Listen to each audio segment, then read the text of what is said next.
de preguntas y respuestas que estaremos leyendo para nuestro invitado del día de hoy.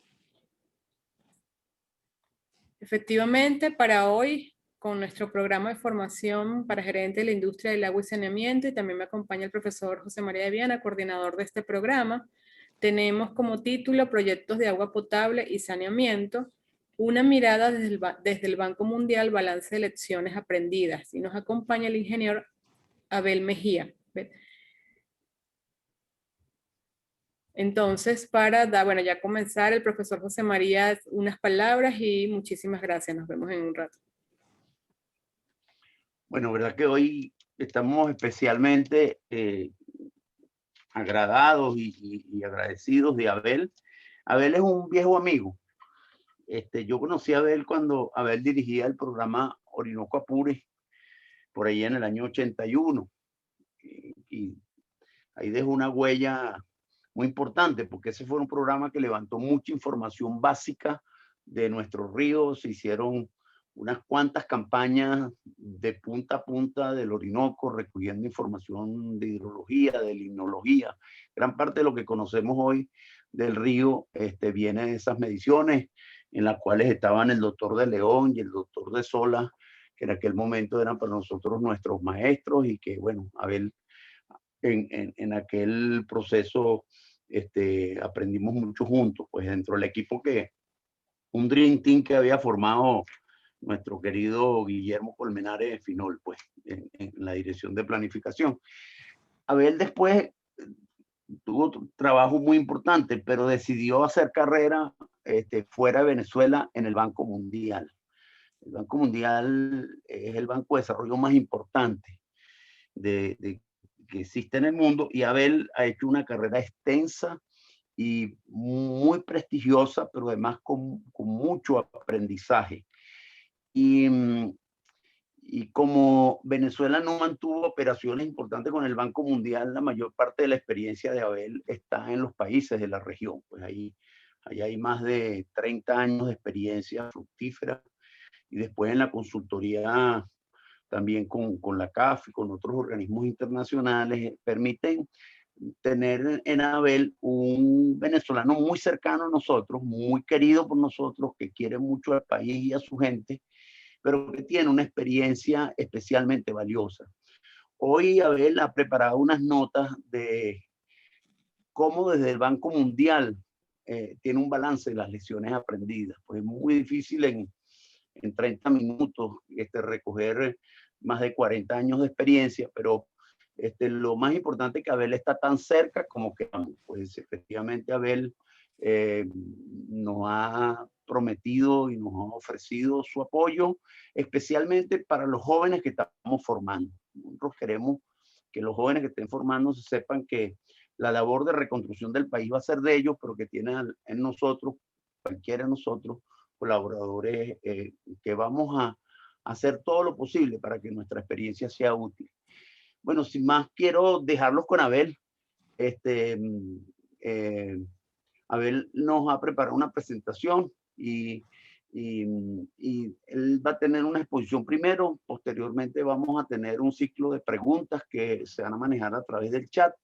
Y ahí él los va a manejar, y al final le vamos a dejar a ver los últimos 10 minutos como los mensajes de cierre. Y sin más, pues muchas gracias, Abel, bienvenido, un abrazo muy fuerte y qué bueno que estés con nosotros. Bueno, muchísimas gracias, José María. Muy buenos días a todos y a todas. Muy grato de estar acá participando en esta magnífica iniciativa dirigida a formación de los futuros líderes y gerentes del sector agua potable y saneamiento en Venezuela. Les cuento que para preparar esto, bueno, primero me estudié bastante bien el pensum que me mandó José para entender la sustancia de lo que les están presentando y asimilando en el programa. También me estudié con bastante cuidado los currículos de los 50 y inclusive algunos de los ensayos que hicieron sobre sus distintas ciudades, un poco para conocer el perfil de ustedes y quedé muy gratamente impresionado por nivel profesional, por las experiencias que tienen. Es realmente un aire fresco de ver que en Venezuela hay personas que, y 50, y entiendo que había muchos más que se presentaron animados a seguir construyendo a Venezuela en esta situación difícil, pero que sin duda la vamos a superar y con la seguridad de que ustedes serán trascendentes en su compromiso con lo que va a pasar en Venezuela en los próximos años, ¿no?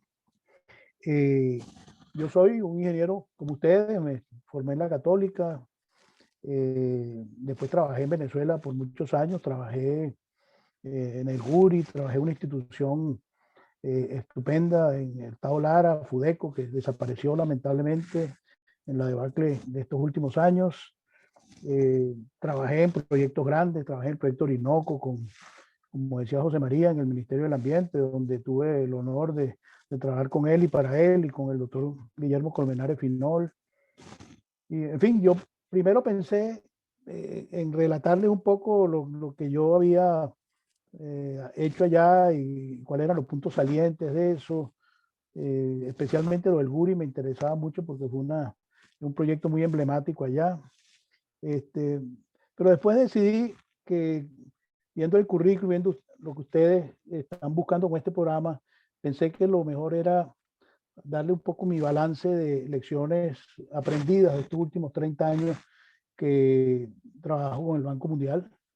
Yo llegué a trabajar aquí en el Banco Mundial cuando tenía 40 años.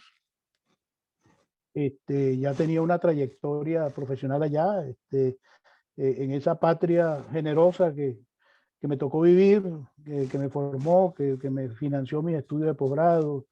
En fin, vine acá como muchos, con la idea de pasarme un par de años y regresarme a Venezuela y después me quedé y aquí hago vida, tengo mis hijos, tengo mi familia acá. Continúo trabajando hasta el día de hoy full time con el Banco Mundial y en el Medio Oriente, trabajo en ambientes muy complicados, trabajo en Palestina con el sector agua potable y saneamiento y recursos hídricos de el West Bank y Gaza, y en Gaza en particularmente, donde 2 millones de personas viven apretados en un territorio muy chico y rodeados de miles de problemas de militares incluso.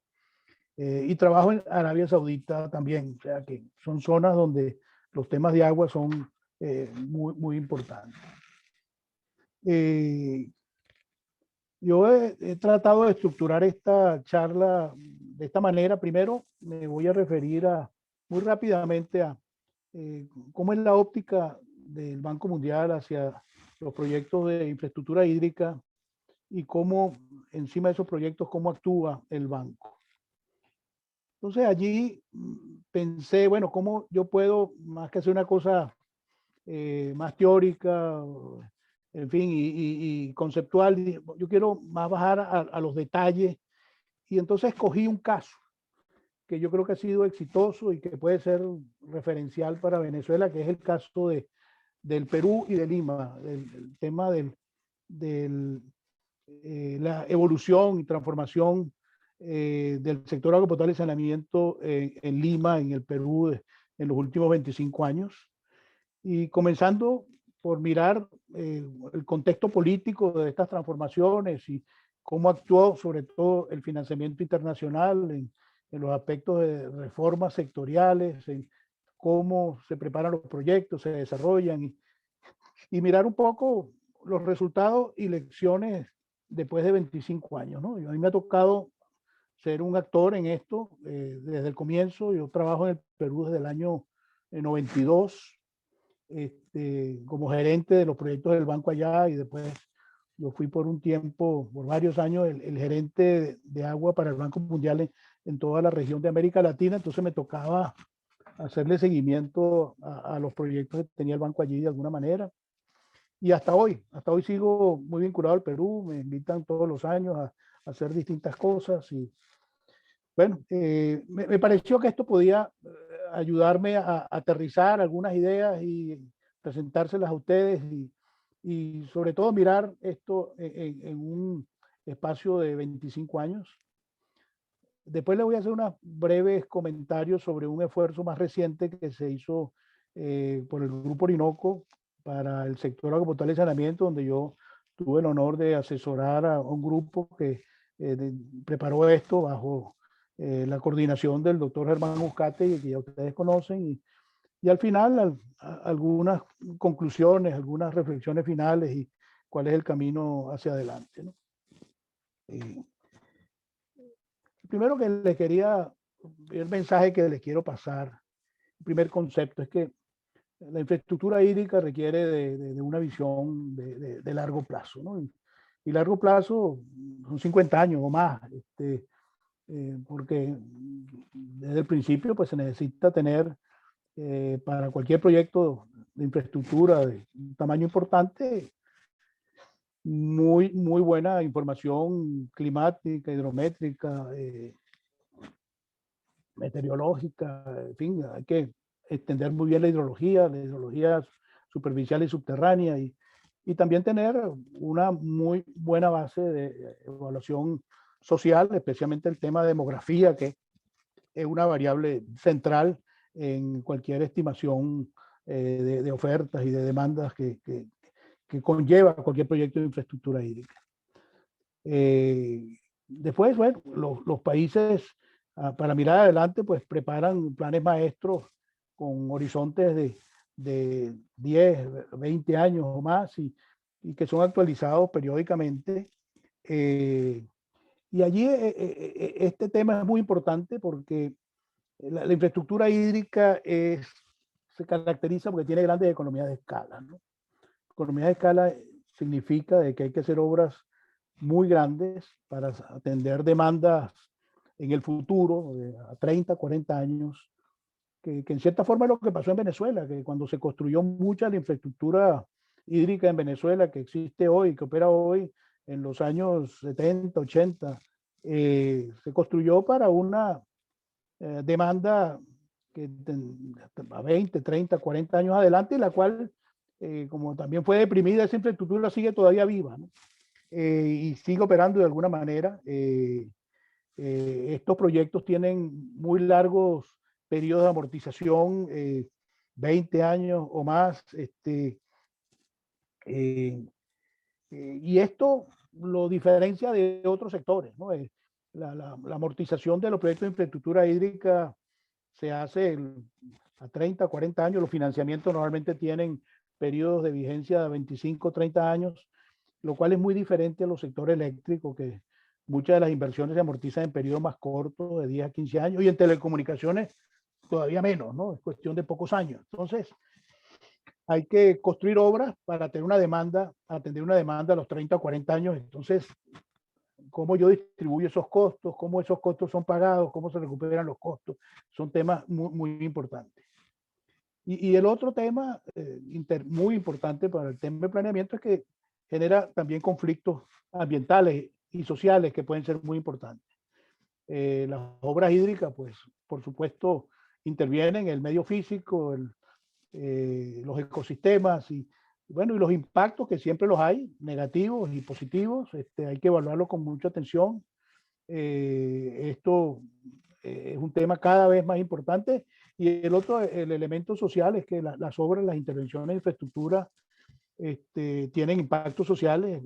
Uno muy particular, el tema del reasentamiento involuntario que generan las obras, las presas y las intervenciones de infraestructura hídrica en los medios urbanos.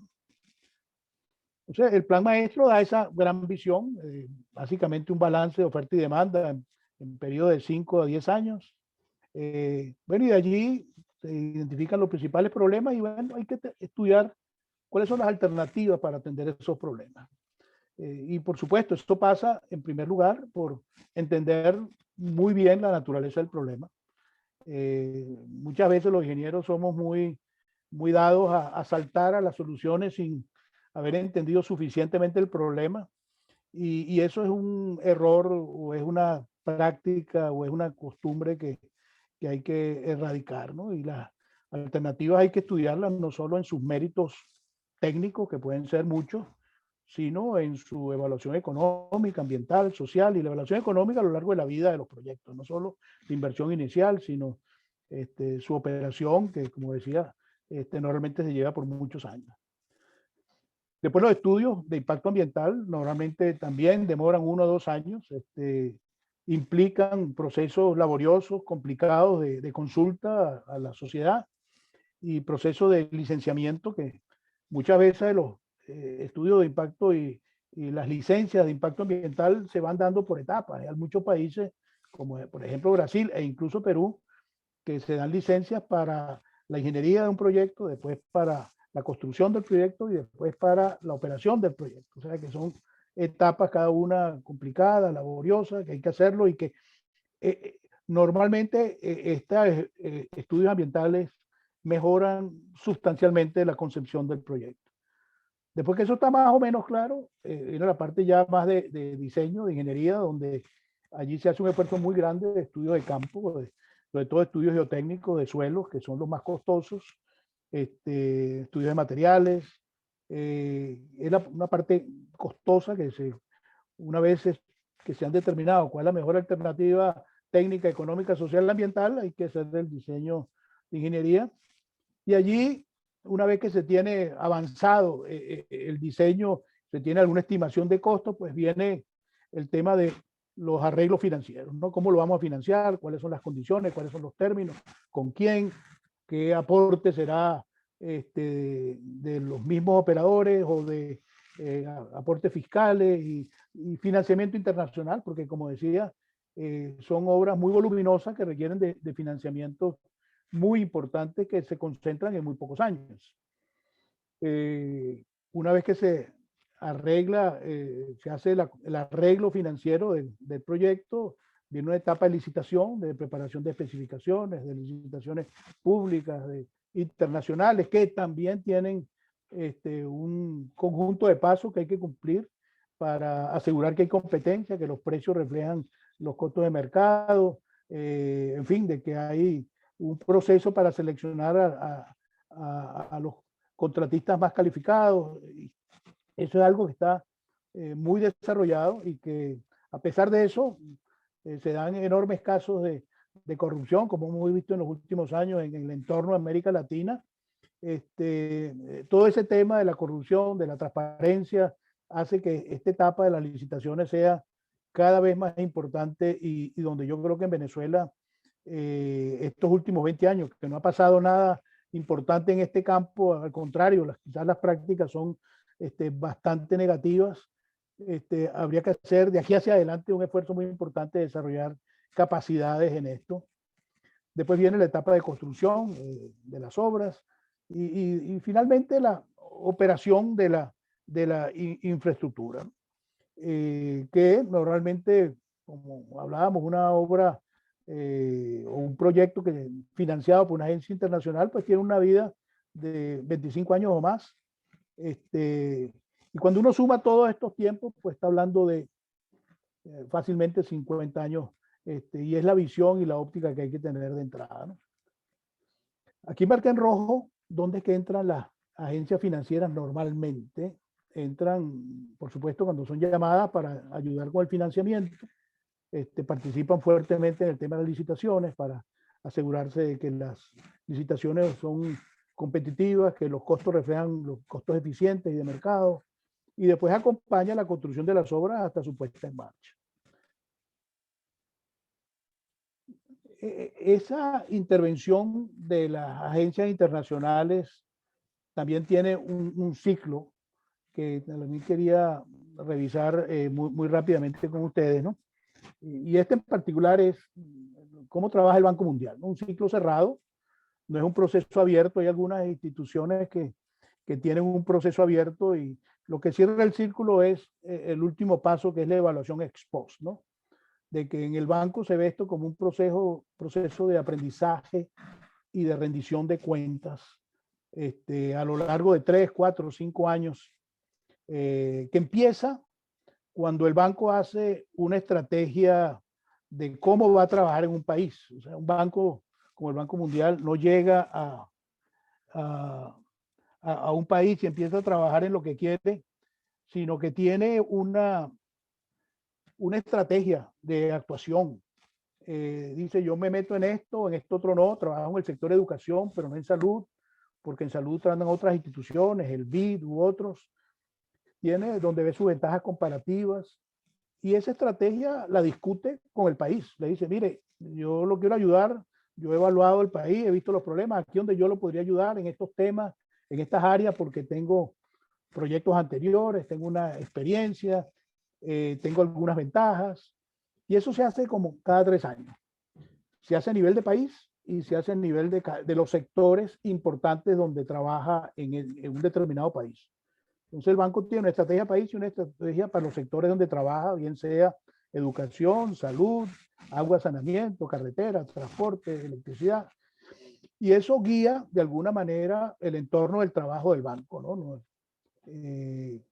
Eso se hace cada 3 años, y en algunos casos, cuando hay un cambio de gobierno en la mitad, se hace un ajuste con el nuevo gobierno, ¿no? A mí me tocó en eso, pues, discutir en México con el presidente Fox y en Colombia con el presidente Uribe cuando ganaron, y con Lula, con los equipos de ellos, porque bueno, los presidentes y sus grupos cuando han sido elegidos montan su equipo de gobierno, incluso antes de que tomen posesión se hacen un sinnúmero de reuniones con el país para ajustar y afinar qué es lo que el país va a hacer y cómo va a trabajar con el nuevo gobierno. Eso obliga a que exista un diálogo continuo, ¿no? Entre el banco y los países a nivel de país, a nivel de sectores, en cuanto a las políticas y a las posibilidades y oportunidades de inversión, ¿no? Esto es lo que yo hacía en los últimos años en el banco. Yo trabajaba mucho en ese nivel, en esa discusión y definir cuál era el portafolio de proyectos que se iban a hacer en un determinado país. Y bueno, y eso me llevó a trabajar en muchos proyectos que en algún momento ojalá pueda comentarlos con ustedes, de buena envergadura en Bogotá, en Argentina, en Brasil, proyectos de largo aliento que en Venezuela en un tiempo más adelante habrá que trabajar ese nivel, ¿no? Son proyectos y programas, a veces son programas a 15 o 20 años con proyectos a 5 años. Pero a mí me tocó trabajar bastante en eso. Pero una vez que se define el proyecto, hay que trabajar en lo que llama el banco la preparación del proyecto, ¿no? Eso no es preparar el proyecto ya está de alguna manera identificado, preparado por el país, de acuerdo a lo que vimos en la lámina anterior. Simplemente aquí se complementa lo que el país a lo mejor necesita hacer, un esfuerzo adicional para sentarse con el banco. Muchas veces los temas que hay que complementar, más que los temas técnicos, porque en los países hay generalmente ingenieros bien competentes, es más en los aspectos ambientales, los aspectos sociales, que puedan llevarse a un nivel que cumpla con algunos requisitos que tiene el banco por razones internas del banco ante sus propios accionistas, ¿no? De los accionistas del banco, los países que ponen capital en el banco, europeos, Estados Unidos y otros, pues le imponen al banco exigencias normalmente fuertes en el cumplimiento de temas ambientales, temas sociales y temas de garantizar de alguna manera que los proyectos van a ser eficientes y que va a haber una buena posibilidad de recuperar los costos, ¿no? Entonces eso normalmente se hace en 9 a 12 meses, y después que eso está terminado, se hace lo que se llama la evaluación del proyecto, donde con esos nuevos insumos se hace la evaluación técnica, si la propuesta de ingeniería está a un nivel razonable. Normalmente se traen expertos independientes que evalúen eso, se ven los aspectos económicos muy importantes, y se decide de cómo se va a llevar la gestión del proyecto. Se acuerdan los temas fiduciarios. Fiduciario se refiere a los temas de auditoría, de cómo se van a hacer las adquisiciones, cómo se hacen los desembolsos, y se establece un esquema de rendición de cuentas, de preparación de reportes, de indicadores, monitoreo. Cuando eso se tiene listo, eso demora 3 meses, se negocia el proyecto y se lleva al directorio. Allí uno de los aspectos de negociación importantes son lo que se llaman condiciones previas y condiciones de efectividad, de que a lo largo de este proceso el país y el banco llega a un acuerdo de qué decisiones sería importante tomar antes de que se apruebe esto por el directorio del banco. Por ejemplo, tiene que tener constituida una unidad de gestión del proyecto, tiene que abrir unas cuentas especiales y en algunos temas tiene que hacer un esfuerzo importante, por ejemplo, de subir tarifas, de hacer algunos ajustes organizacionales, algunos ajustes de instituciones. Eso ya les voy a comentar en más detalle qué significa eso. Después viene todo el proceso de supervisión a la ejecución de las obras. Se hacen 2 o 3 misiones por año, muy dirigidas a distintos temas. Se cierra el proyecto y bueno, al final hay una etapa muy importante, muy importante, que es de la evaluación, ¿no? De ver, bueno, qué pasó, qué aprendí de esto, qué cosas debo seguir haciendo, qué cosas debo corregir. Y muchas veces aquí se encadena con otros proyectos que vienen a continuación, ¿no? Yo escogí, para ilustrar un poco este asunto, yo escogí el caso de Lima, ¿no? El caso de Lima lo escogí porque es un caso que está cercano a nosotros. Como ven aquí, cuando empezó el banco a trabajar, volvió a trabajar en Perú a principios de los 90, el país estaba en un proceso de hiperinflación tremendo, ¿no? La inflación acumulada a final del año 89 en el Perú era 17.000% por año. Había el país estaba en situación de atraso de pago, un default prácticamente abierto, no le pagaba al fondo, no le pagaba al banco, no le pagaba a los acreedores bilaterales, al sector privado. Estaba en una situación muy crítica. O sea que se parece de alguna manera. Yo creo que esto sirve como una referencia para Venezuela, que se comenzó en situaciones muy complicadas y que tiene alguna similitud con lo de Venezuela. Todo lo que se ha hecho en el Perú en estos años está muy bien documentado, está muy bien, hay mucha evaluación, mucho estudio que puede ser consultado. Yo les voy a dar algunas referencias de eso. Y bueno, y después un caso que yo conozco bastante bien, ¿no? Como le decía, a finales de los 89, el primer gobierno de Alan García, hubo una crisis tremenda al final de ese gobierno. Prácticamente estatizaron muchísimas empresas de transporte y telecomunicaciones, electricidad, Aeroperú, en fin, y bueno, el gobierno colapsó. A principios de los 90 se hizo una elección donde quizás algunos recuerdan, allí compitió Vargas Llosa. Vargas Llosa compitió y le apostó al país, venía con un gran prestigio internacional, que por supuesto lo tiene, y perdió con una persona anónima, un profesor de matemáticas de una universidad allá, de origen japonés. Perdió realmente en la primera vuelta, ganó en abril del año 1990, en la primera vuelta ganó Vargas Llosa con 30 y poco por ciento, Fujimori un poquito menos, y después el APRA, que es el partido tradicional peruano, sacó como el 20%, pero ya allí se veía que la onda iba en dirección a que Fujimori iba a ganar en la segunda vuelta, como efectivamente lo ganó. La segunda vuelta ganó con más del 60%. Vargas Llosa quedó pues muy golpeado, muy resentido con los peruanos. En fin, se marchó del país. Bueno, yo viví esa etapa de alguna manera. Y en julio del año 90, Fujimori asume el gobierno, ¿no? Inmediatamente después de la elección, en mismo junio del 90, Fujimori, con su antecedente, él es hijo de japoneses, o sea, de primera generación en Perú. Él decide que su gran apoyo va a ser los japoneses y decide un viaje a Tokio. Y los japoneses mismos le dicen, mire, es mejor que antes de que venga aquí, pase por Nueva York, se reúna ya con distintas personas, con el Banco Mundial, con el Fondo, se reúna con las instituciones financieras internacionales, en fin, que tenga con un grupo de peruanos que vivían aquí en el Perú, en Estados Unidos, y en ese momento el secretario general de la ONU era Pérez de Cuéllar, otro peruano. Se reunieron en Nueva York y allí tuvieron como un gran acuerdo de cómo el fondo y cómo los bancos lo podían ayudar, y allí fue a Tokio y ahí acordó también un paquete de ayuda y financiamiento de los japoneses.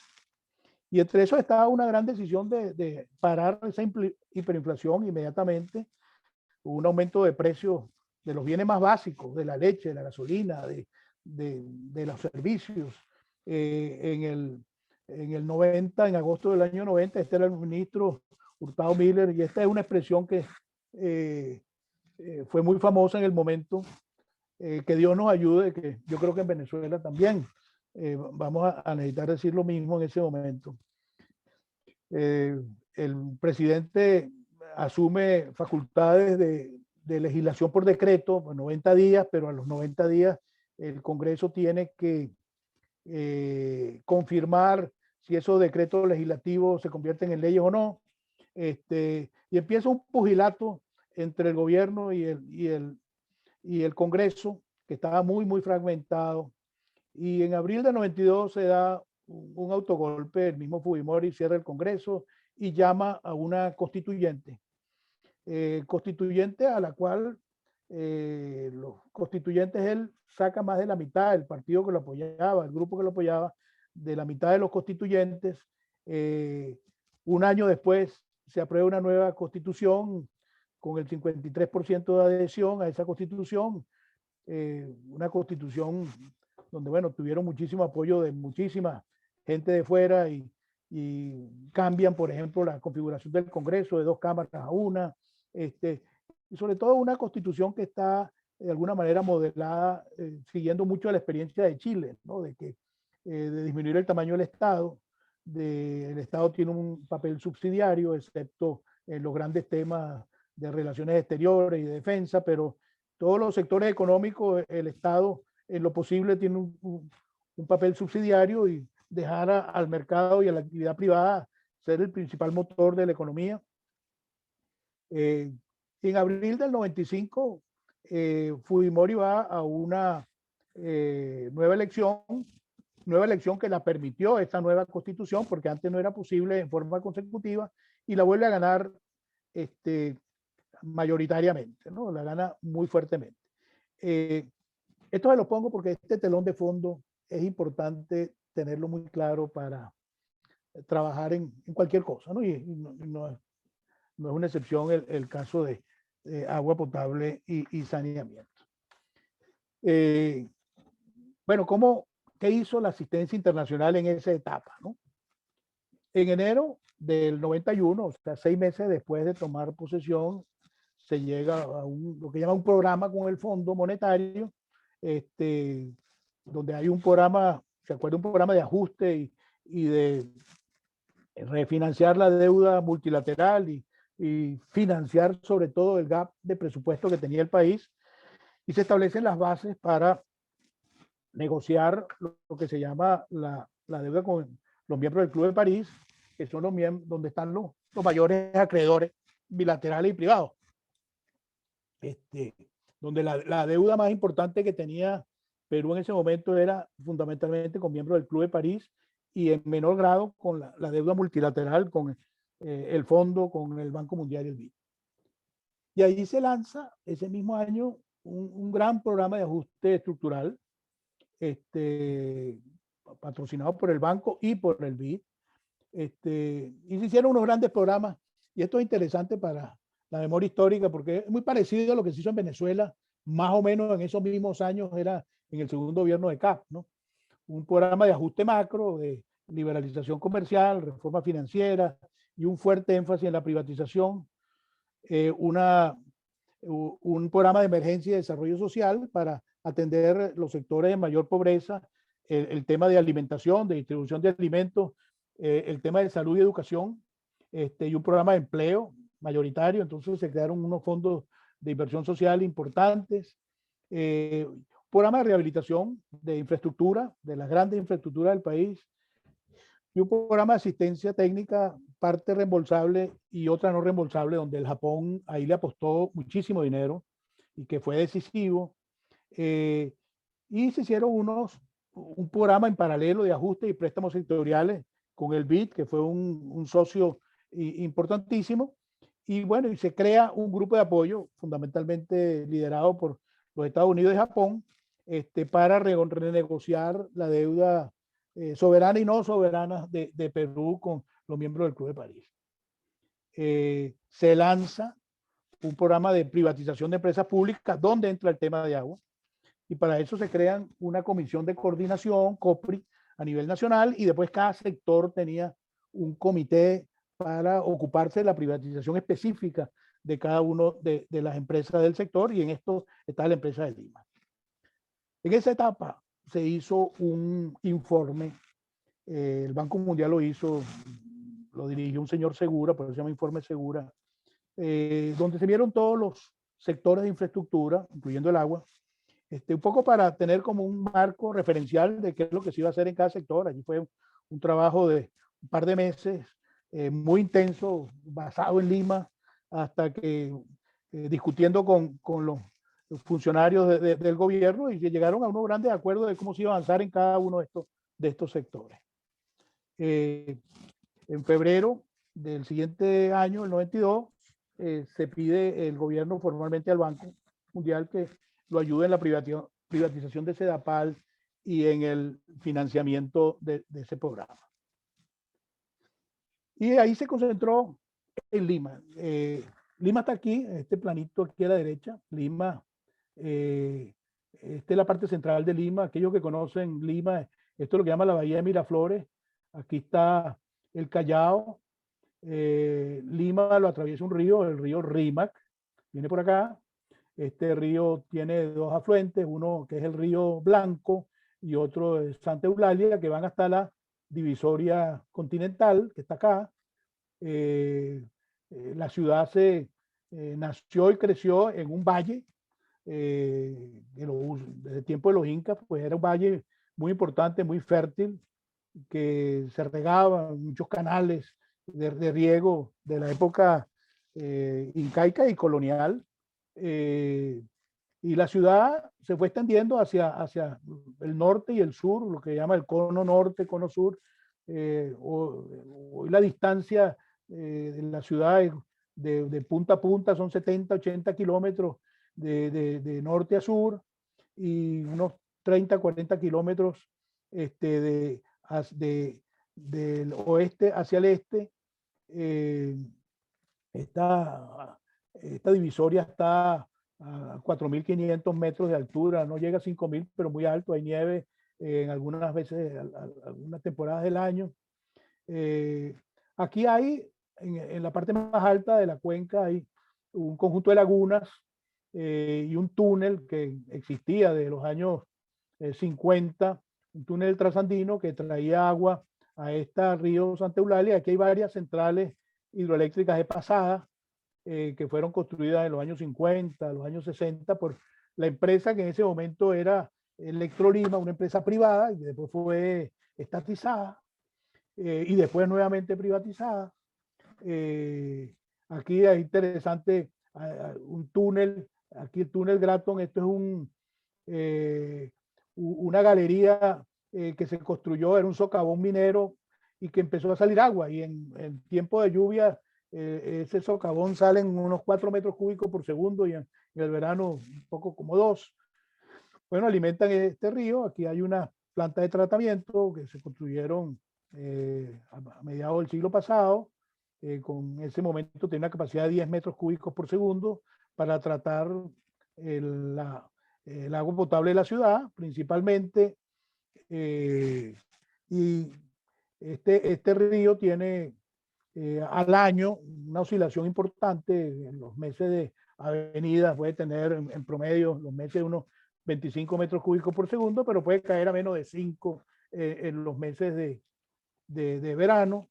Pero aquí tradicionalmente un acuífero importante, unos 300 pozos que extraían en el pico unos 8 o 10 metros cúbicos por segundo.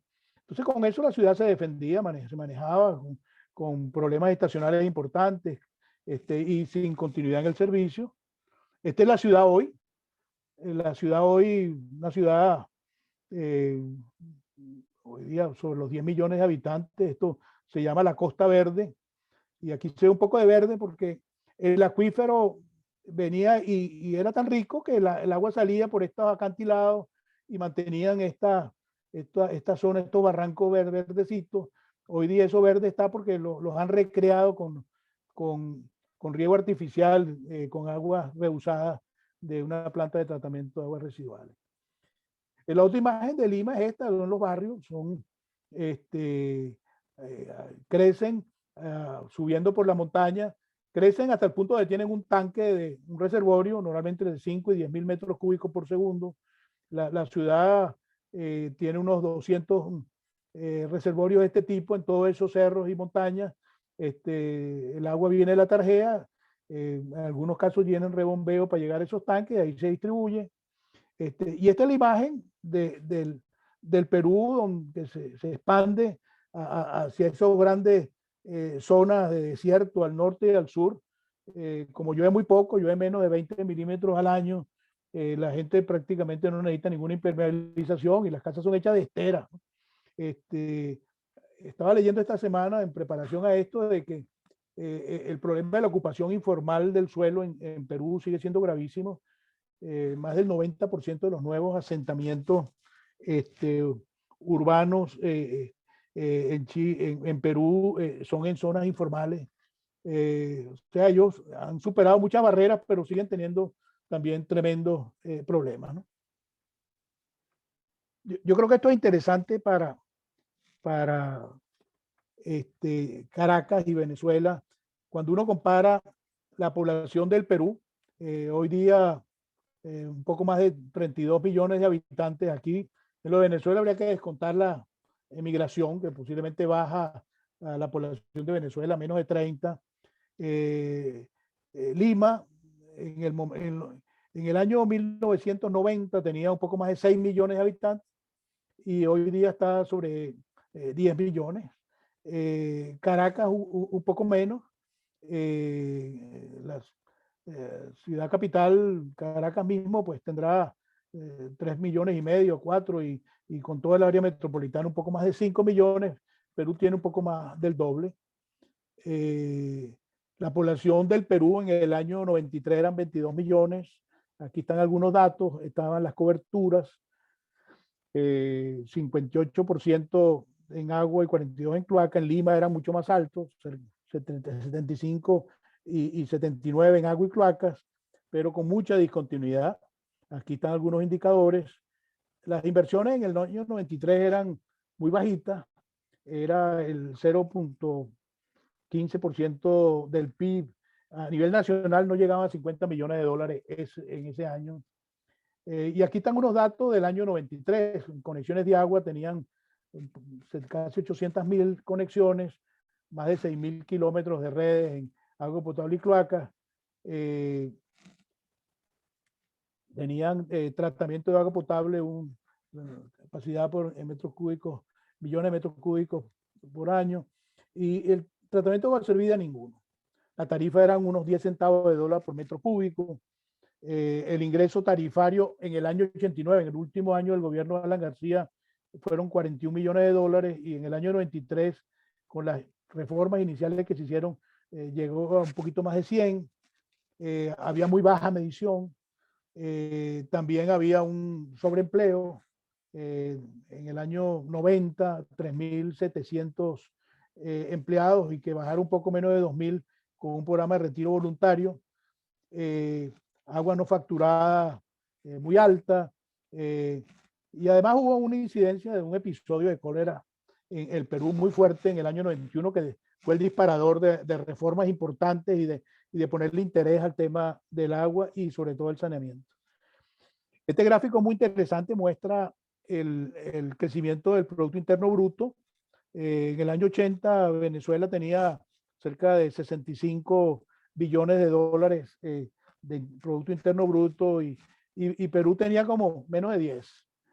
En el año 80 lo de Venezuela cae por un poco bajo de 50, el Perú sube un poquito, pero todavía muy bajo y muy por debajo de Venezuela. Esta fue la década perdida de América Latina, ¿no? La década del 80 al 90 y fue la que de alguna manera disparó muchísimas reformas y disparó lo que también pasó en Venezuela a finales de los 90, a finales de los 80, principios de los 90. Y esto también explica la enorme migración del resto de América Latina a Venezuela, ¿no? Venezuela tenía un producto bruto y un producto per cápita que era más del doble o el triple de los otros países, pues era una atracción enorme. El año 2000 Venezuela supera los 120 billones de dólares, Perú llega a 50, todavía menos de la mitad. En el año 2010 Venezuela supera, llega a los 350 billones de dólares de Producto Interno Bruto, consecuencia pues del precio extraordinario del petróleo y Perú siguió subiendo con sus reformas, ya tenía pues, cerca de 150 billones de dólares y ha seguido subiendo. Al año 2020 Perú tiene 240 billones de dólares de Producto Interno Bruto y Venezuela, cualquier número es factible, pero algunos indicadores indican que está por debajo de 50 billones. Esto le parece bastante a Venezuela, hay similitudes, hay inclusive los tiempos donde ocurrieron estas cosas se parecen bastante a lo que pasó en Venezuela en esa época. En ese momento también el banco que hizo, ¿no? Una cosa fue ayudar y trabajar con el país de ver cómo yo le hago un diagnóstico a todo el esquema sectorial de cómo se manejaban las empresas de agua.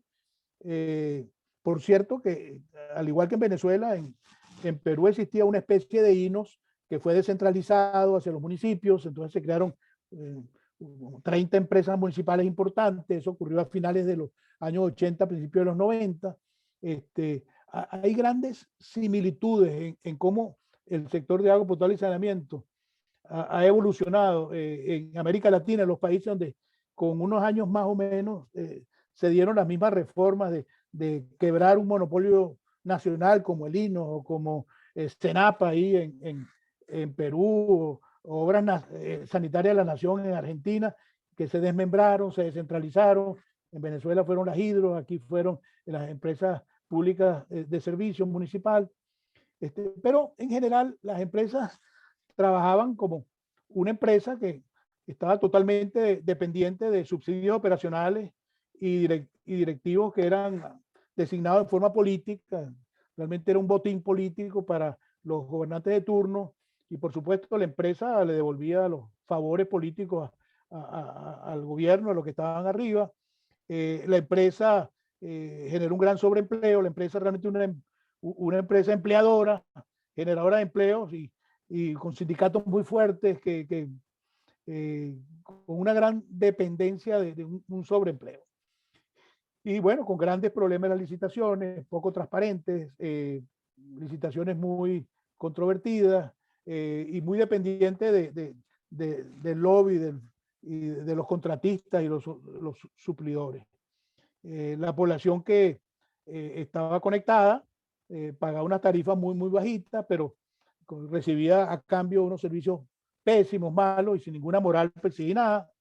Y la población no conectada pues pagaba agua a los vendedores, le pagaba 4 o 5 veces más a los camiones que le suministraban el agua y realmente era un esquema perverso, un esquema que iba en deterioro continuo, por supuesto, sin ninguna sustentación. Entonces la pregunta fue, bueno, ¿qué hacer ante esto, ¿no? Entonces, ahí la gran innovación fue de que, bueno, vamos a separar un poco los roles, ¿no? ¿Qué es lo que tiene que hacer el gobierno? ¿Qué es lo que tiene que hacer la empresa? ¿Cómo montamos un esquema que se base en principios de eficiencia, de competencia y transparencia? Bueno, y entonces allí se creó, yo creo que esta fue una reforma importantísima, se creó una agencia reguladora la agencia reguladora existe aquí en los Estados Unidos desde el principio del siglo pasado. Hay una Public Utility Regulatory Commissions, que son agencias semi-independientes que definen los precios de los servicios públicos, que son monopolios y que requieren de un mecanismo de asignación de precios que tomen no solo los temas de eficiencia y equidad, pero eso se reforzó mucho en finales de los 80, principios de los 90, cuando se crearon agencias reguladoras muy fuertes en Inglaterra, y ese modelo se copió por todos lados, ¿no? En Chile, en Perú, en Colombia, se hicieron leyes, y se creó este personaje, este nuevo figura institucional con una razonable independencia, con recursos propios que generaban las mismas empresas, y que controlaba la calidad y el precio, ¿no? Dejando que las decisiones, el nivel de decisión política se ocupara de la estrategia sectorial, de los subsidios fiscales, de mantener el marco legal, de dar una dirección a todo el sector de agua, con la idea de que los empleados tuvieran una relación de eficiencia con la empresa, tener un número de empleados adecuado a los servicios que estaban prestando, mejorar notablemente el tema de las licitaciones, que fuesen competitivas, las tarifas que se acercaran a reflejar los costos primero de operación y mantenimiento, y después una parte de los costos de inversión, por lo menos el 30%, bueno, y ajustar muy bien el tema de la calidad de los servicios, que estarían de alguna manera monitoreados, seguidos por el regulador, bueno, y hacer un trabajo muy intenso de conectar a la población no conectada, ¿no? Todo esto se ha hecho a partir del 94, tiene 25 años. Esto está bien documentado. Hay mucho estudio, mucha gente se ha ocupado de esto. Los que quieran profundizar más, esto puede ser una buena referencia, ¿no? O sea, allí se hizo esa primera etapa de ajuste sectorial, que fue entre el año 92 y 94. Bueno, allí se aprobó una ley general de agua potable y saneamiento, se creó por ley el regulador, se hicieron muchas cosas a nivel del marco de política, del marco legal y del marco regulatorio.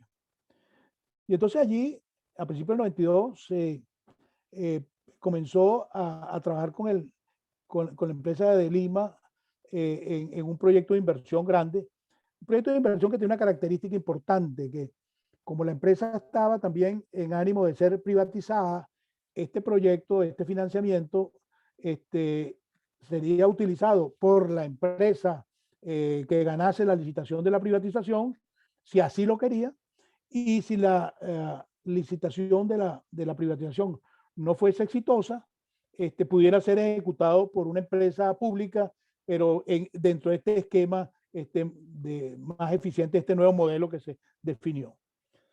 Entonces, lo primero que se hizo fue un estudio bastante cuidadoso de la ciudad, del balance entre la oferta y la demanda, y allí se hizo una primera determinación que había que postergar, o que se podía postergar la expansión de fuentes por varios años, ¿no? Por 10 años por lo menos. Esto fue difícil porque normalmente las ciudades, los ingenieros, las empresas, todos estaban muy interesados en que el banco viniera a financiar un aumento de capacidad en fuente cuando tenían 48% de pérdida. En fin, entonces, este estudio fue decisivo para poner eso en otro plano, y se definieron cuáles fueron las prioridades de inversión. Y se llegó que era el tema de rehabilitación de redes, disminuir las pérdidas notablemente, y las pérdidas que se daban fundamentalmente en los ramales domiciliarios, de los ramales que van a las distintas conexiones, y trabajar el tema de los pozos, reequiparlos, hacer nuevos pozos y mejorar el funcionamiento de los 300 reservorios, de los cuales la mitad estaban sin uso. Trabajar mucho en el catastro de usuarios, en medición, aumentar drásticamente el tema de la medición, especialmente donde había más consumo y donde había más ingresos. Y hacer un programa de expansión de cobertura en los pueblos jóvenes se llaman allá las barriadas. Bueno, las barriadas le pusieron ese nombre y se mantiene hasta hoy. Y después había un fuerte programa de asistencia técnica Por supuesto, uno de ellos era apoyar ese comité de privatización de Sedapal, de apoyar ese proceso, preparar los documentos de licitación y todo el proceso de convocar a los interesados en esto. Y eso se inició y avanzó bastante. Fortalecer al regulador que había sido creado.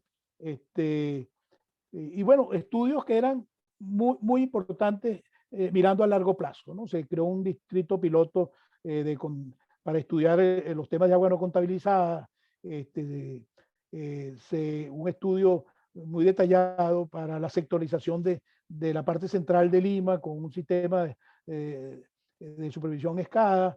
Se trabajó mucho el tema, fue muy importante, de agua superficial y subterránea, porque el agua subterránea era la gran reserva en el verano, cuando descendía el caudal en el RIMAC. Entonces la idea era trabajar en los meses de invierno, en los caudales que aportaba el río, pero en el verano maximizar el uso de agua subterránea, con reservorios y con nuevas estaciones de bombeo, pero en un sistema combinado. Bueno, y ahí se hicieron numerosos modelos y sobre todo en los distritos que quedan cerca de la costa, porque si había una sobreexplotación, estos acuíferos se salinizaban. Se preparó un BOT para aprovechar uno de los ríos cercanos a la ciudad, el río Chillón, lo cual se hizo, después se contrató y hasta hoy funciona. Se hicieron, no había ninguna planta de agua servida, entonces se construyó una para aprender, una planta piloto, un tratamiento secundario. Y bueno, se hicieron estudios también importantes, muy importantes, para el tema de disposición, tratamiento de las aguas residuales, con base en emisarios que descargaron directamente en el océano. Lima tiene la característica de que a 2-3 kilómetros de la costa desciende el fondo marino, llega a los 100-200 metros rápidamente. Entonces la solución de los emisarios era de anteojito, pero se necesitaban estudios de mareas, de corrientes, y ahí los japoneses fueron muy generosos y ese estudio nada más costó $2 millones. Y se hicieron estudios de expansión de fuentes, sobre todo del otro lado de la cordillera, y de un embalse que se hizo en la parte alta del río Blanco, del río Rima, pues, que hoy día es una reserva importante como de 60 millones de metros cúbicos. Por cierto, Lima hoy tiene una demanda de 600 millones de metros cúbicos por año y tiene una reserva en embalses, en muchos embalses. Del otro lado de la cordillera tiene por lo menos 20 embalses y de este lado tiene 2 o 3 de 300 millones de metros cúbicos. O sea, tiene una reserva para la mitad de la demanda anual. El proyecto se hizo con 4 componentes. Uno de conservación, que se llamó conservación, que era financiar todo el tema de catastro, reconstruir las cajas, los medidores, instalar 400.000 medidores y todo el tema de uso consultivo, rehabilitación de redes en los distritos donde había la mayor venta de agua y la mayor facturación, un programa de expansión de redes en los pueblos más carentes, sobre todo en los cerros, esos cerros que rodean a Lima, y todo un apoyo a lo institucional, entendiendo esta asistencia técnica y la gerencia del proyecto. Es un proyecto de $300 millones, de los cuales el Banco Mundial aportó 150, Japón 76 y el Perú con sus propios recursos fiscales 80. Bueno, ¿cómo se evaluó esto? Déjame un poquito más rápido. Se hizo un plan de inversión con base en lo que tenía Sedapal, basado en un plan maestro que tenía poco antiguo, se actualizó. Se hizo un plan maestro, un plan de inversión a 6-7 años de más de 600 millones, de los cuales este proyecto financiaba la mitad. Se determinó cuál sería la tarifa de equilibrio basado en un análisis de costos marginales, bueno, realmente de costo incremental promedio de largo plazo con las inversiones a 20 años, que daba un poco más de 40 centavos de dólar. Se evaluó esto, el tema para otra conversación, el tema de la conexión en las zonas carenciadas, esto yo creo que merecería otra discusión. Bueno, y todo el centro del programa era reducir las pérdidas de 48 a 38, parece modesto, pero esa es la etapa más importante, ¿no? Ese fue el trabajo más importante. Hoy día las pérdidas en Lima están 10 puntos más bajos, están en 28%, pero en esos primeros 6 años la idea era bajar los 10 puntos, bajar por supuesto el consumo per cápita, se hicieron proyecciones financieras muy cuidadosas, análisis de riesgo, una evaluación económica importante. Esto lo van a poder consultar en alguna referencia que yo les voy a dar al final, donde la pueden consultar con más cuidado. Paralelo a esta evaluación se definió cuál era el modelo de gestión de este proyecto. Y entonces, como les decía antes, aquí había todo un dilema, porque el proyecto no se sabía si la privatización iba a ser exitosa. Entonces había una gestión basada en un operador privado, que al final no se consiguió porque el gobierno desistió de la privatización por razones políticas ante las elecciones del año 95. El presidente vio comprometida su reelección si insistía en la privatización del agua. Por cierto, la privatización del agua normalmente es la más controvertida desde el punto de vista político y con más impacto electoral. Entonces ahí se hizo una campaña muy fuerte y el presidente en ese momento decidió que no iba con las otras privatizaciones de la electricidad, de comunicaciones, de la línea aérea, de Petroperú, pero el agua no la caminó y el banco lo aceptó. Se estableció muy bien cómo era la relación de Sedapal con el Ministerio de Vivienda, que es el ministerio que tutela a las empresas de agua, y esa relación con un esquema de monitoreo donde el Banco Mundial participaba y daba opinión.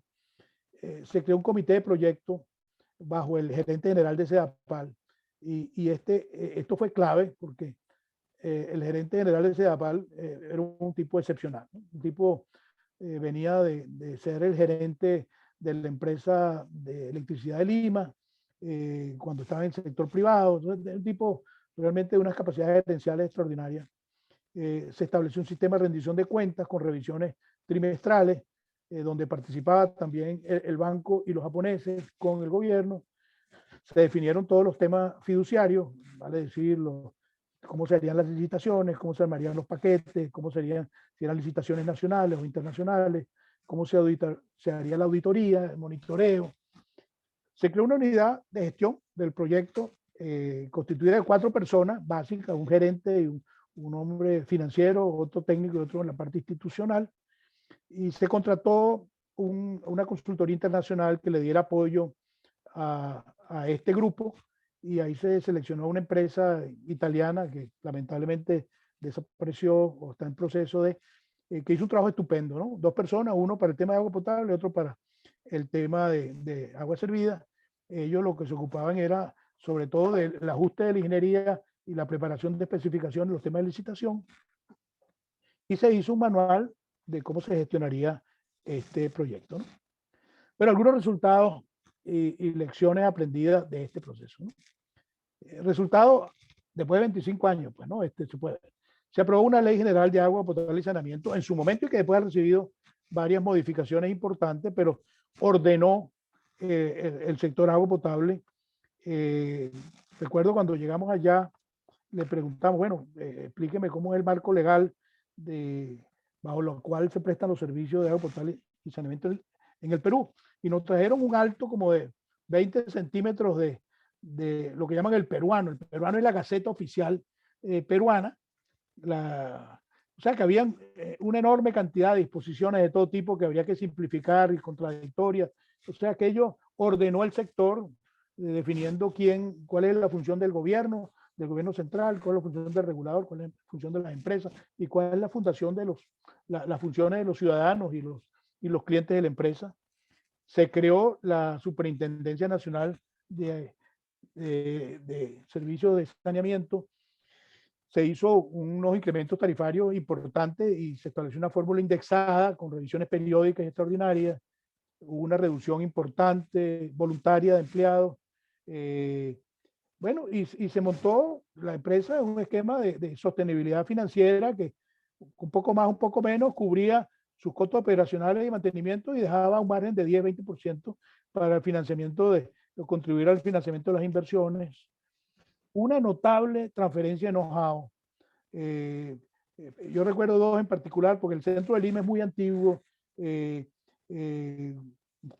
estrecho, denso, entonces el reemplazo de tuberías que tenían 100 años o más en el centro de Lima era complicado, entonces todo el tema de trabajar en esa zona con tecnología de punta, de la limpieza de tuberías, ahí se trajeron, se hicieron unas asociaciones importantes de empresas peruanas con empresas internacionales que hoy día están trabajando con éxito, no en Perú, sino también en la región, y que algunos de los nombres de esas empresas pues arrancaron de allí. Se trajo, recuerdo, unas empresas de Texas que trajeron personas que hablaban español, de New México, y hubo realmente una transferencia de know-how y tecnología importante. Se hizo un blindaje del proyecto importante desde el punto de vista de cómo se tomaban las decisiones de inversión y de las licitaciones, y que tenía un fuerte monitoreo de los agentes financieros, ¿no? Se realizaron la gran mayoría de los estudios y se hicieron dos evaluaciones ex post importantes, que yo le voy a dar la referencia, una en el 2005 y otra en el 2009. Estas evaluaciones ex post es una de las cosas que realmente diferencia al Banco Mundial de otros bancos, que lo hace con mucho cuidado, mucha seriedad, y le invierte bastante, y realmente trata de aprender de eso. Y en las dos evaluaciones, los objetivos de desarrollo del proyecto se consiguieron, y también los objetivos de implementación. Ahí se establecen metas de implementación del proyecto, aunque el proyecto se demoró 3 años más de lo que se esperaba por distintas razones. Una, inicialmente se demoró 18 meses porque no se había subido la tarifa a lo que se había acordado, de nuevo por razones de la elección que en ese momento ocurrió. Hubo un atraso inicial, y después hubo otro atraso relacionado con el programa de expansión en los pueblos jóvenes. Algunas lecciones, ¿no? de este esfuerzo, ¿no? La decisión de la privatización fue compleja, no se dio, pero finalmente movilizó reformas tempranas muy importantes, ¿no? La ley, la regulación, el blindaje del proyecto. El gerente de CEAPAL, como les comenté, fue decisivo, y él tenía una relación muy importante con los ministros en ese momento, un hombre muy respetado. De hecho, había sido jefe del ministro de cargo, entonces tiene un ascendiente grande, y este hombre realmente, yo creo que sin él no se hubieran logrado muchas cosas, ¿no? El proceso de preparación, de montar ese proyecto, es muy arduo y laborioso. Tomó 18 meses, incluyó básicamente quienes hicieron ese esfuerzo fueron la gente de CEAPAL. 10 personas de CEAPAL trabajaron en eso. Y ahora, con motivo de hacer este trabajo, me miré cuántas personas el banco había traído para trabajar en esto como expertos en distintas visitas. 20 personas de muy variadas partes. Y eso creo que también fue una cuestión importante. Esto fue un gran aprendizaje técnico y de gestión para CEDAPAL y para el banco, y para mí particularmente. El modelo que se hizo con la empresa internacional funcionó gracias a la empresa misma, yo creo que. Y ahí también se intentó hacer dentro de este proyecto un trabajo de organización en la cuenca a nivel de recursos hídricos. Eso realmente no ocurrió, eso toma tiempos mayores que esto, ¿no?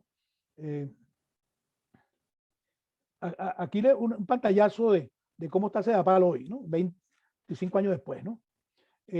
Aquí muestra la población en el 95 al 2020, aumento de más de 4 millones de personas. Esto yo creo que es notable.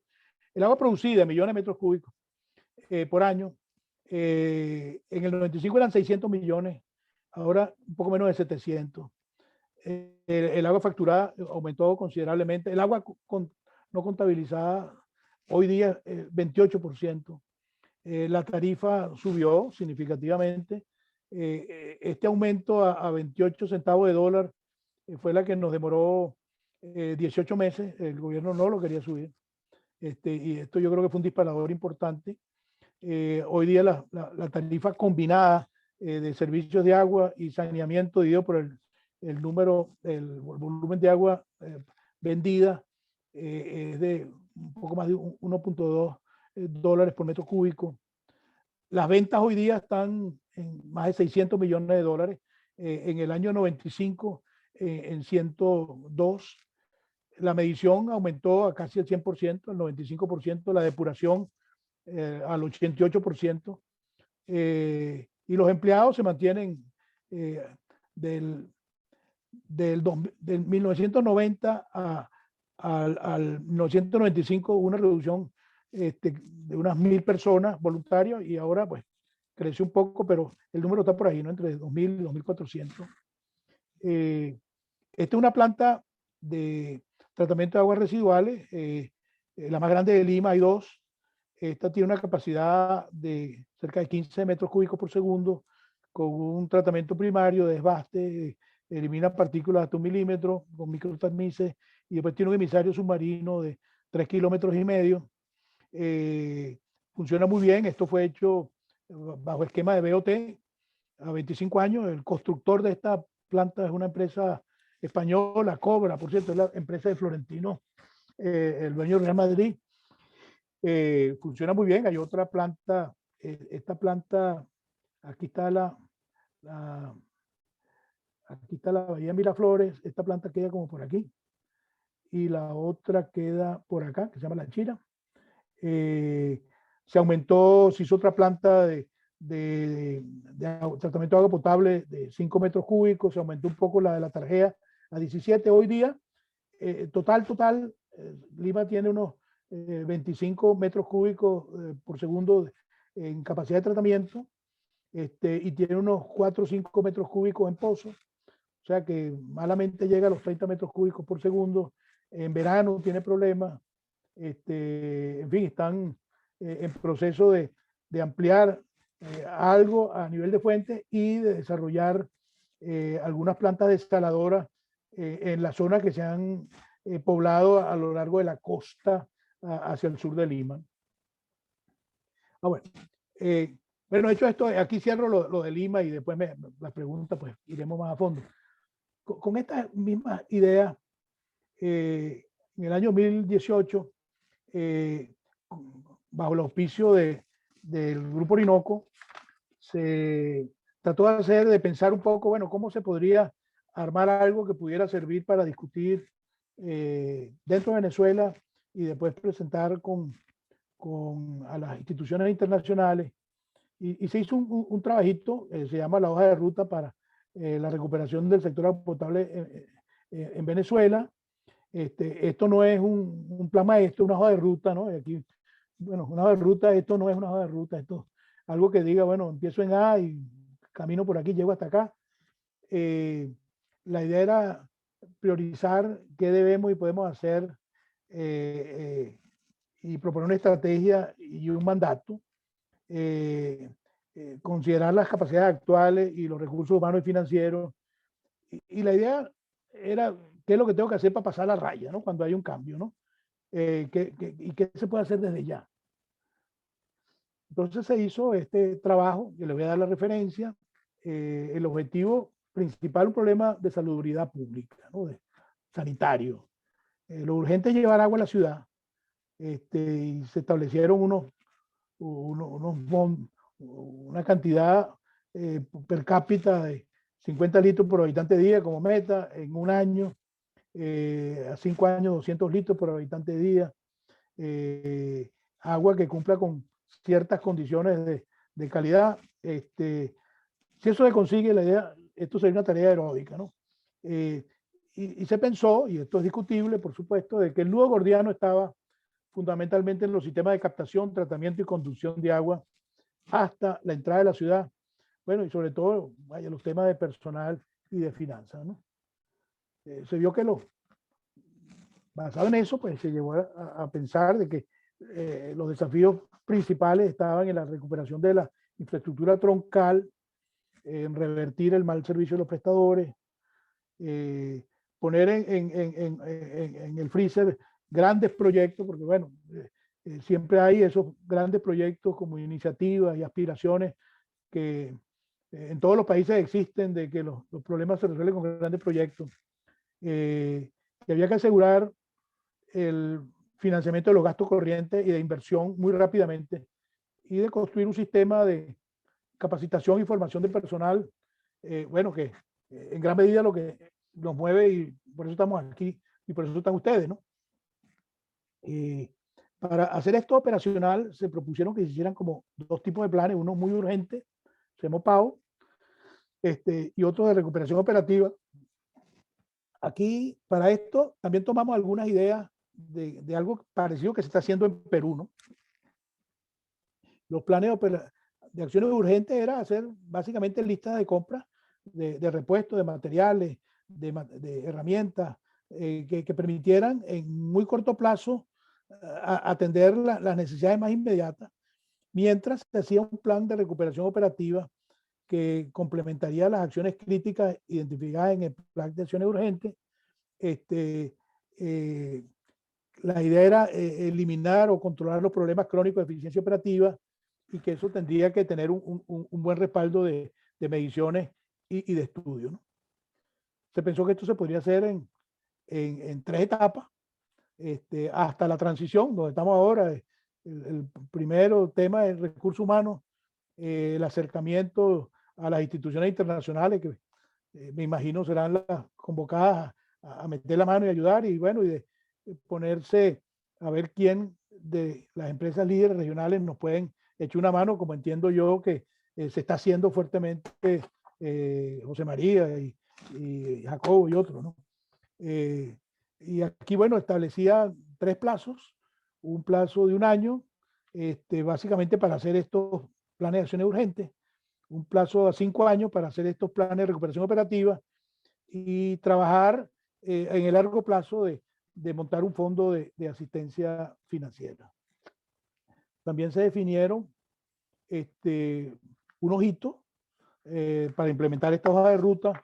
Bueno, porque si hubiese un cambio, al primer día hay que tomar acciones, hay que tener un dispositivo legal de cómo se va a intervenir todo esto, cuál es la base legal y el formato legal para hacerlo. En fin, esto está bastante documentado en algunas de las cosas la referencia que le voy a dar, y lo pueden mirar y observar con más cuidado. Y aquí se establecieron unos plazos tentativos para hacer algunas cosas, simplemente para tener alguna idea de cómo monitorear la ejecución de este plan. Pero aquí, al final, bueno, estas son mis conclusiones y cuál es el camino que yo veo un poco hacia adelante, ¿no?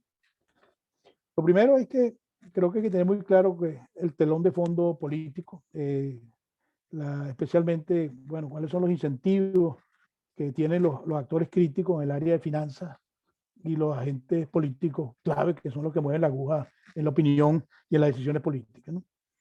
Después, las decisiones sobre política y reforma en el sector de agua, si no todas, la gran mayoría de ellas se toman por fuera de los técnicos que están responsables de esto, ¿no? Esto se toman en la área de planificación, en la área de reforma del Estado, sobre todo en el área financiera.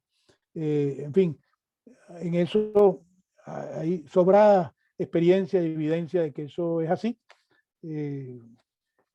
Como dicen, las decisiones del agua se toman fuera de la caja del agua. Y bueno, entonces hay que saber a dónde se toca. Los proyectos de agua, como comentábamos, pues necesitan de una visión de largo plazo, mucho más que otros sectores de la infraestructura, y al mismo tiempo resolver el problema del cortísimo plazo, del día a día. O sea, tiene esa dicotomía terrible, ¿no? De que el agua hay que llevar a la gente a una determinada presión, cantidad, calidad, a demanda. Eso no pasa en muchas otras cosas, ¿no? Es esencial para la salud, sin eso no se vive. En fin, esto tiene unas características que la diferencian notablemente de otros sectores, y sobre todo tiene una interrelación en el caso de la ciudad y los servicios con los sectores urbanos y la planeación urbana, que son muy importantes de considerar. Después creo que las organizaciones internacionales de financiamiento pueden ayudar mucho, no es porque yo venga de ahí, yo lo he visto y lo digo de corazón como venezolano, pero también le digo, no es fácil lidiar con ellos, ni con sus procedimientos y personajes, ¿no? Es todo un tema, pero con esta es con quien hay que bailar, en mi opinión. Los proyectos necesitan organizaciones fuertes y equipos técnicos muy preparados que manejen estas burocracias internacionales. Si no, la burocracia lo van a manejar o nos van a manejar. Y después, esto es controversial, pero la condicionalidad que viene muchas veces asociada al financiamiento puede ayudar bastante, puede ayudar bastante. Y en eso tenemos sobrada experiencia, incluso en Venezuela, con un préstamo inicial que se hizo para el aeropuerto de Caracas en los años 70 y que implicaba un aumento de tarifa que no se dio y el gobierno decidió salirse del préstamo y yo creo que ahí empezó a caer el tema de la sostenibilidad financiera del Lino. Después, en relación a Perú, Perú construyó una institucionalidad sólida que lo mantiene a flote, a pesar de la corrupción y el hecho de que en la cárcel están casi todos los presidentes del país. Perú muestra un avance notable en su sector de agua en los últimos 30 años, lo cual valida que el modelo sectorial adoptado tiene elementos que han permitido construir algo virtuoso allí, y que estos proyectos permiten dar una oportunidad para capturar ese similar know-how importante, ¿no? Lo cual yo creo que para Venezuela también es muy relevante, dado estos 20 años de oscurantismo técnico que vive el país en muchos temas y de la destrucción institucional, de las empresas de ingeniería y de muchos temas. Yo creo que esto habría que aprovecharlo mucho. Bueno, en relación a mi país, a nuestro país, yo no tengo duda de que esto se va a superar, que los resultados se observarán muy rápidamente, que las decisiones que hay que tomar cuando se dé un régimen, una transición de régimen, tienen que ser inmediatas, días, sino horas. Creo que la capacidad y compromiso de este grupo bajo el enorme y admirable liderazgo de José y el grupo cercano que tiene, pues será absolutamente decisivo. Y por último, como una pequeña sugerencia, quizá si esto cupiera en su idea, a lo mejor podrían preparar en forma inicial un perfil de su proyecto, ¿no? Para las grandes ciudades, con la idea de que con esos subproyectos se puede armar un gran programa nacional, ¿no? Un subproyecto puede ser un documento de 10, 15 páginas, pero que tiene todos los elementos para construir hacia un proyecto nacional importante. Aquí están las referencias que yo utilicé para esto, las que tienen que ver con el Grupo Orinoco, las de Perú. Aquí pueden consultar las páginas de plataforma donde se consiguen. Perú tiene una ley de transparencia institucional muy fuerte, entonces todas las instituciones tienen una plataforma donde uno puede ingresar a todo lo que hacen, hasta los salarios de los funcionarios y las reuniones de los directivos, en fin, de CEDAPAL, de la SUNAS y algo de la Agencia Nacional del Agua. Eso no me dio tiempo de hablar, pero sería también interesante. Y después los documentos del Banco Mundial. Aquí está la plataforma del banco, del Global Water Practice, y estos documentos aquí, con estos números que aparecen aquí en el repositorio de transparencia del banco, pues lo pueden obtener. Está el documento del proyecto que se hizo en el 94, que me tocó el privilegio de liderar en ese momento, y después las evaluaciones que se hicieron más adelante. Bueno, y con esto yo termino. Muchas gracias. Aquí lo dejo con el telón de fondo de Caracas, de esa muralla verde que nos acompaña toda la vida, y del otro de la dimensión social y de pobreza que la tenemos enfrente permanentemente. Yo que vivo 30 años fuera, es raro ir a una casa de un venezolano que no tenga un cuadro del Ávila, ¿no? Y uno se pregunta, bueno, la gente vive obsesionado con eso, ¿no? Inclusive hace poco me leí una biografía de Andrés Bello, y Andrés Bello, que tenía 40 años fuera de Venezuela, le escribió una carta a su mamá 40 años después que se había ido, y dijo que tenía una litografía de Caracas al pie de su cama, porque era lo último que él quería ver antes de morirse, ¿no? Pero muchísimas gracias, estoy a su orden.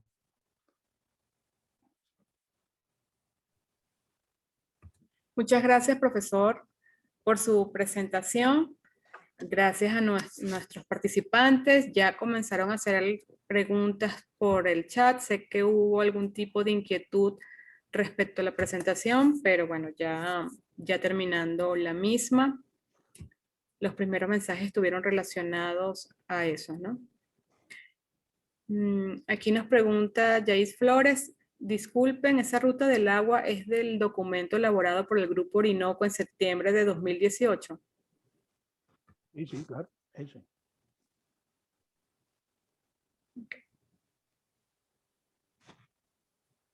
Tenemos Héctor Silva. Es importante, hace un comentario y vamos, mejor si tiene pregunta, es importante recordar que el alto apoyo del Japón al Perú se motivó por un programa de ese país desde los años 60 consistente en promocionar la inmigración japonesa y así Perú se convirtió en el segundo luego de Brasil con una gran población japonesa a la que han seguido otras generaciones. En otras palabras, el apoyo al gobierno japonés es tomado como un apoyo a su población.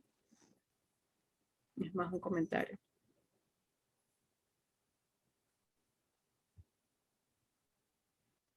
Continúo, no sé si tiene alguna respuesta, profesor, continúo leyendo.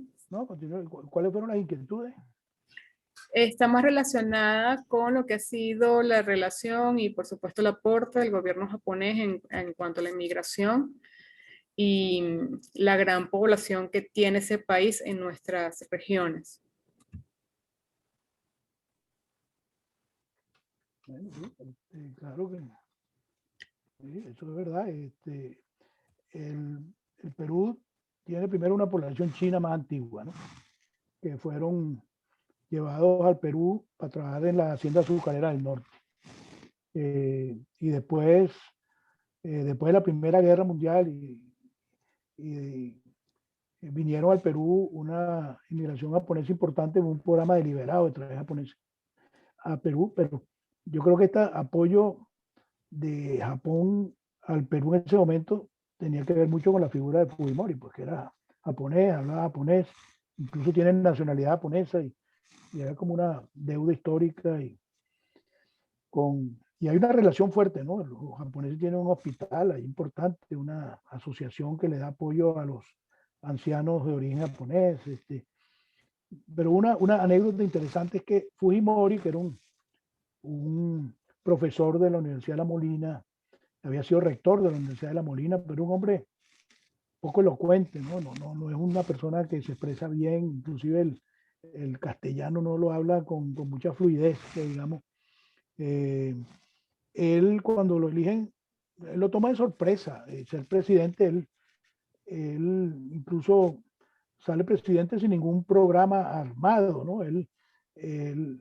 Los japoneses son admirados en Perú por su laboriosidad, por su trabajo, por su éxito. Hay muchos profesionales japoneses exitosos. Él, él dominó las elecciones con un eslogan, trabajo y honradez. Él no tenía que dar grandes discursos, él no se opuso a nada de lo que decía Vargas Llosa, que él vendió una agenda de modernización basada en todo eso que se llamaba en ese momento el consenso de Washington. Y eso fue un error político importante porque después Fujimori vino e hizo mucho de lo que Vargas Llosa decía. Pero cuando Fujimori va a organizar su equipo de gobierno, él elige de ministros a figuras políticas peruanas tradicionales de trayectoria, pero pone de viceministros a todos son japoneses. Profesionales japoneses que se habían destacado en distintos campos, muchos venían del área de electricidad, y todos, prácticamente todos, habían estudiado en una institución parecida al IESA que hay allá en Perú que se llama ESAN. O sea, todos habían estudiado políticas públicas, MBAs. Entonces él armó el gobierno con figuras políticas que saben de la maniobra política como ministros, y eso los cambiaban más o menos rápido, pero el que gerenciaba los temas, el que manejaba las instituciones, los ministerios, que llevaba el día a día, eran gente más joven y en gran mayoría japoneses de origen japonés y muy ligados a Fujimori. Ellos tienen pues unas relaciones entre ellos muy especiales, pues como se puede entender. Sí, los japoneses le dieron un apoyo grande, pero los japoneses no solo a Perú, porque en esa época al Banco Mundial los japoneses hicieron un programa de financiamiento no reembolsable para este tipo de asistencia técnica para todas las operaciones del banco. Para esto de Lima, los japoneses pusieron como ayuda no reembolsable $3 millones. Que, bueno, nos sirvieron de muchísimo. Pero eso también pasó en otros muchos países porque era un fondo no reembolsable que administraba el Banco Mundial para apoyar el desarrollo de los proyectos de financiamiento del banco. Gracias. Arnoldo Gabaldón menciona excelente charla, muchas lecciones para lo que deberemos encarar en Venezuela en el futuro, que deseamos sea a corto plazo. Kenny Escobar pregunta, buenas tardes, señora Abel y compañeros. De todas sus experiencias profesionales y lecciones aprendidas en países y con el Banco Interamericano de Desarrollo, el BID, ¿cuáles han sido los participantes o stakeholders comunes y más importantes a su consideración? Por lo menos menciónenos 3. Gracias por la conferencia. Bueno, el primero es que, no sé si me habla de personas, pero me imagino que es institucional. El banco tiene una ventana en cada país, ¿no? Con quien se entienda, no es que pueda ir a hablar con cualquiera. En cada país hay un ministerio, normalmente el Ministerio de Finanzas o de Planeación o la Secretaría de Gobierno, donde toda la acción del banco es la ventana de entrada. Pues, ¿no? Con eso hay que ponerse de acuerdo para ver dónde se trabaja, con quién se trabaja y hay que rendirle cuenta de las misiones. Si uno va de misión, ellos tienen que aprobar la misión. Ese personaje es clave, esa oficina es clave, porque es la que le hace seguimiento a todas las actividades. El segundo elemento clave allí, bueno, son la autoridad del sector, normalmente, o el ministro que tiene responsabilidad por la dirección del sector política y normalmente o es en el caso del Perú el ministro de Vivienda y normalmente, bueno, en Perú hay un viceministerio de agua potable y saneamiento. Entonces, el ministro y el viceministro, dependiendo de quién sea el más fuerte en esto, es clave. Si el ministro es un hombre del agua, es él. Si el ministro es un hombre de vivienda, es el viceministro de agua potable. Bueno, y en tercer lugar, los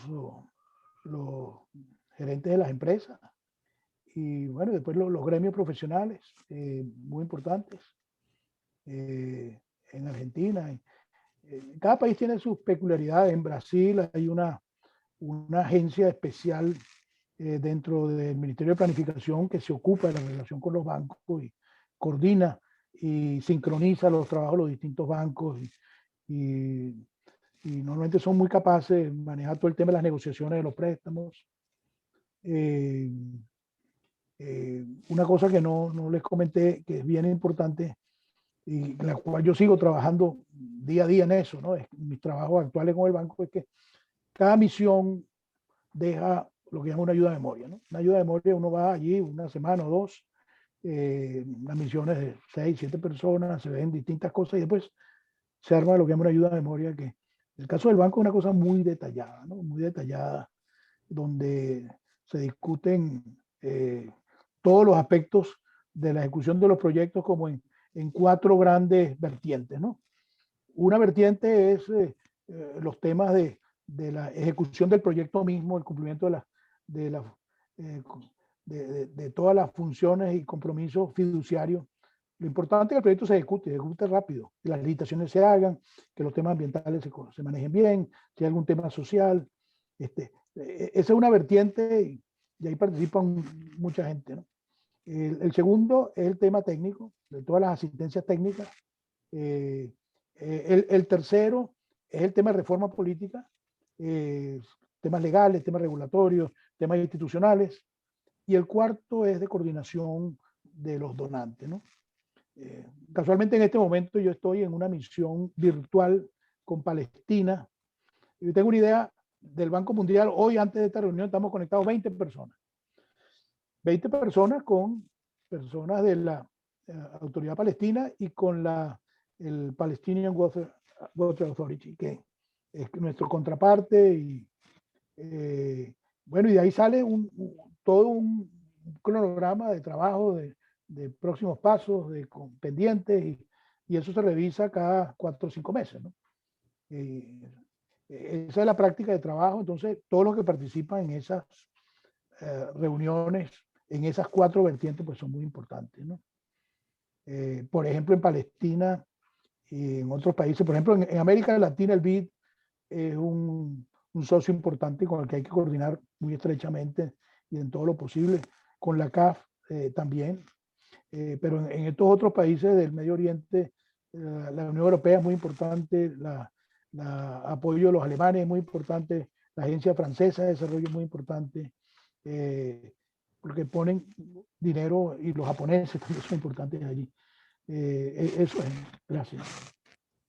Gracias.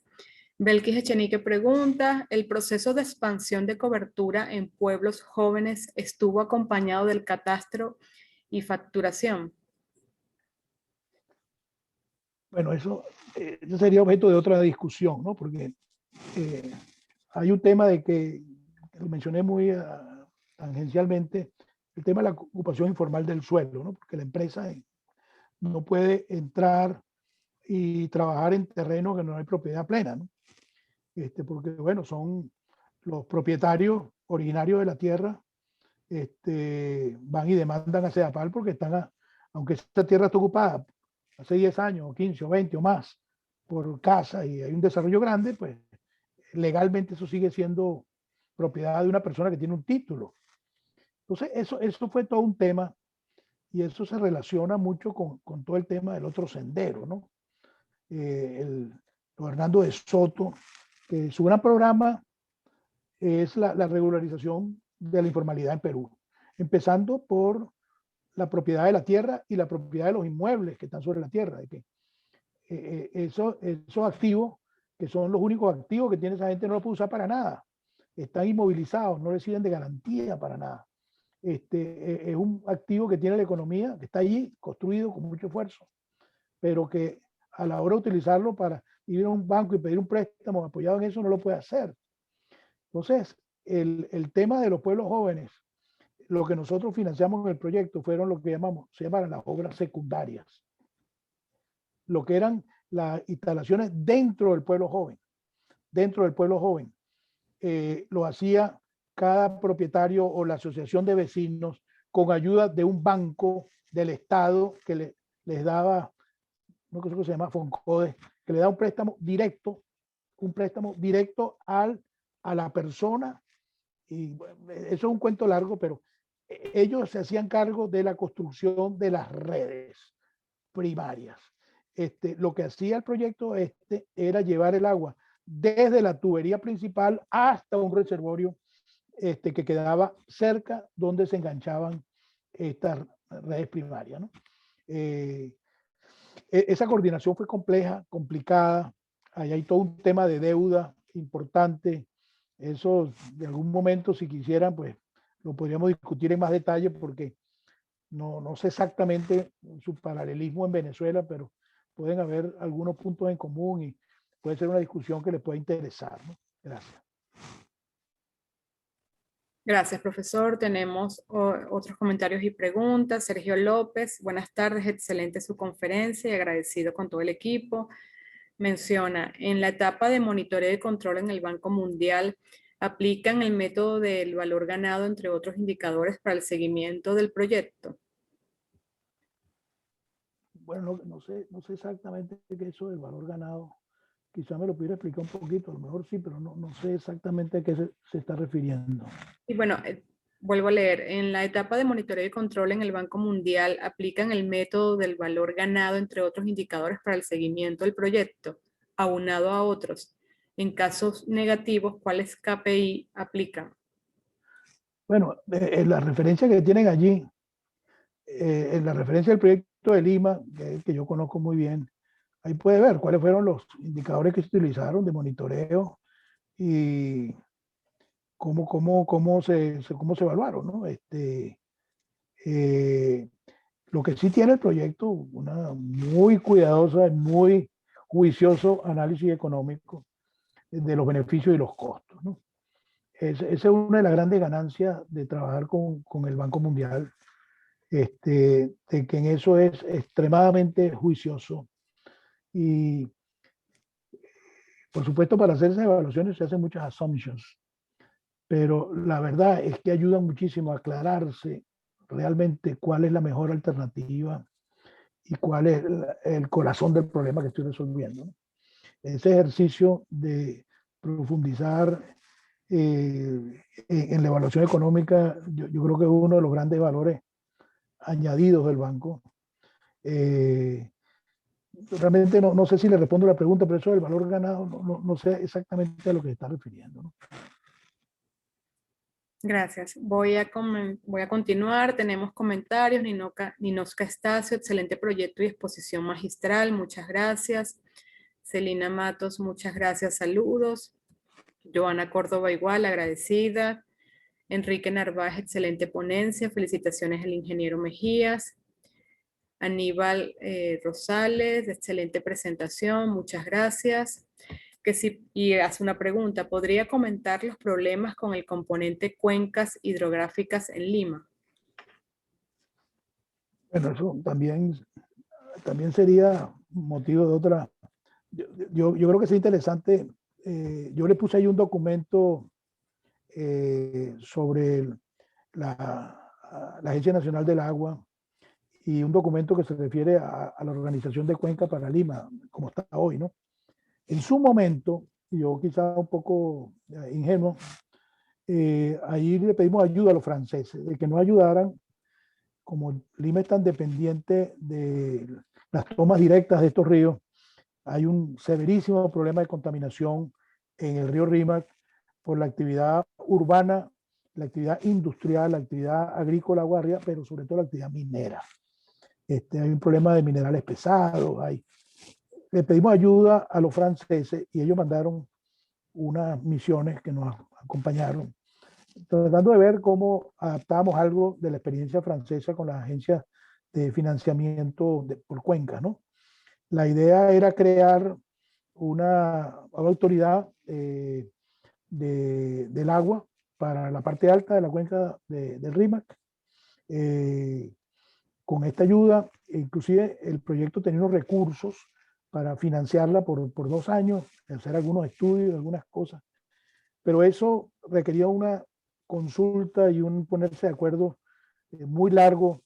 Eso realmente no progresó. De hecho, muy poco de ese dinero que estaba reservado para eso se utilizó y hubo que reasignarlo.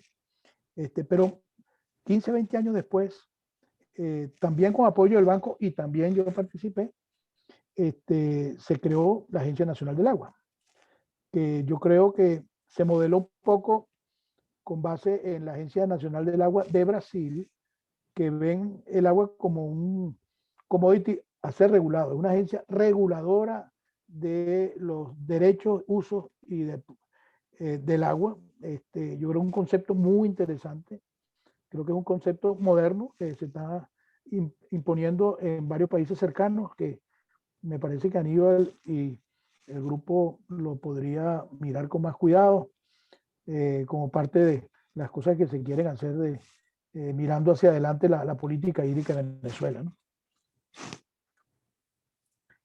Tenemos otros comentarios. Bueno, César José, muchas gracias. Gracias por compartir tan valiosa información. Aquí nos dicen, como siempre, una excelente charla que indica gran experiencia y ojalá puedas influir en los próximos gobiernos en Venezuela. Juan Ruilova pregunta, profesora Abel, gracias por su intervención, por sus consejos y aportes, muy importante la experiencia en Perú y obviamente el liderazgo de José de Viana en su compromiso para ir preparando en lo inmediato soluciones a lo que a lo que acontece en el país relacionado al grave problema del agua y saneamiento que vivimos. Segundo. Un gran orgullo tener el privilegio de escuchar su conferencia. Saludos a todos, el profesor Juan Ruilova. Por aquí preguntan, el Estado Trujillo, un equipo profesional con apoyo del CIDET, realizó el PAUT Aguas de Trujillo detallado y completo, en gran medida atendiendo lineamientos de primera hoja de ruta del agua. ¿Conoce usted ese documento? No sé si... No lo conozco, pero estoy interesadísimo que me lo hagan llegar, porque yo soy de Trujillo. Mi familia es de Trujillo, de Mendoza Fría. Ahí están mis raíces. Ahí pasé buena parte de mi infancia. Las vacaciones iba allí, donde tenía una propiedad, mi familia, en fin. Mi familia es de allí. Mi familia es de allí, de Valera, de Mendoza Fría. Con gusto les recibo, con gusto los ayudo. Me encanta oír que hicieron ese trabajo. Cuenten conmigo, como uno más de ustedes. Germán Uzcategui, felicitaciones, ingeniero, excelente exposición. Habló sobre en Lima, sobre las tarifas que cubren los gastos de operación y mantenimiento y parte de las inversiones de los sistemas APS. Entonces, ¿quién cubre la conservación de cuencas? No hay aportes de Sedapal a la conservación de las cuencas que le proveen el agua cruda. Esa es una excelente pregunta. Sedapal aprobó una tasa por contaminación que están aplicando y se la pasan a la ANA para financiar intervenciones de distintas naturalezas, puntuales, priorizadas, sí, pero sí contribuye. Y eso lo maneja, eso lo introdujo el regulador de agua potable y saneamiento.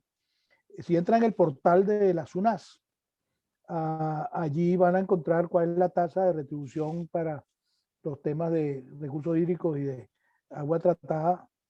Es una cosa novedosa, eso tiene 2 o 3 años en vigencia. Creo que Perú en eso se fue adelante de otros países. Yo creo que ese es un tema que valdría la pena quizás conversarlo con la persona que está encargada de eso, que yo la conozco muy bien. Sí, yo creo que ese tema puede interesar muchísimo, ¿no? Gracias por la pregunta. Gracias. Jesús Vázquez, ¿qué nivel de detalle se debe presentar en los proyectos de financiamiento a los bancos? Bueno, tiene que haber un acuerdo técnico, ¿no? De qué es lo que hay que hacer. Y lo que se exige normalmente es que las licitaciones que se van a hacer el primer año estén prácticamente a nivel de especificaciones para hacer los concursos, pues, ¿no? Incluso esos concursos se pueden iniciar antes de la aprobación, en forma contingente, ¿no? A la aprobación misma, ¿no? Pero se exige normalmente que licitaciones normalmente que reflejen el 10 o el 15% del monto total del monto contratado de financiamiento esté a un nivel bien avanzado, ¿no? Que se puedan llamar licitaciones del primer año, ¿no? Normalmente eso tiene una curva S de desembolsos. El primer año no se espera que se desembolsen más de 10-15%, pero el tercer año se debería estar desembolsando 20% o más del monto contratado para poder llegar a los 5 o 6 años de ejecución del proyecto, ¿no? Como ustedes saben bien, ese 5 o 10% final de los proyectos normalmente no es equivalente al 10% del tiempo de ejecución del proyecto. Cerrar un proyecto no es fácil. Las etapas más difíciles de un proyecto es el inicio y el final, donde las cosas son más lentas, complicadas. Pero volviendo a su pregunta, hay que tener un acuerdo técnico de cuáles son los grandes conceptos de obra, tenerlos razonablemente detallados. No se necesita que tengan diseño definitivo, pero una buena aproximación y sobre todo un entendimiento común de cuál es el problema que se quiera resolver y un entendimiento y un acuerdo de cuáles son las soluciones a esos problemas, ¿no? Gracias. Gracias a usted. Rafael Guevara, excelente charla, tremendas lecciones para la nueva Venezuela. Kenny Escobar, gracias al ingeniero. Laila Iskandar, muchísimas gracias. Profesor Mejía, excelente presentación con enseñanzas, reflexiones para el futuro de Venezuela. Buena invitación, la de desarrollar perfiles de subproyectos asociados al suministro de agua potable de grandes ciudades. Es fundamental considerar en este tema el tema de la conversación de cuencas hidrográficas, donde se produce el servicio ambiental.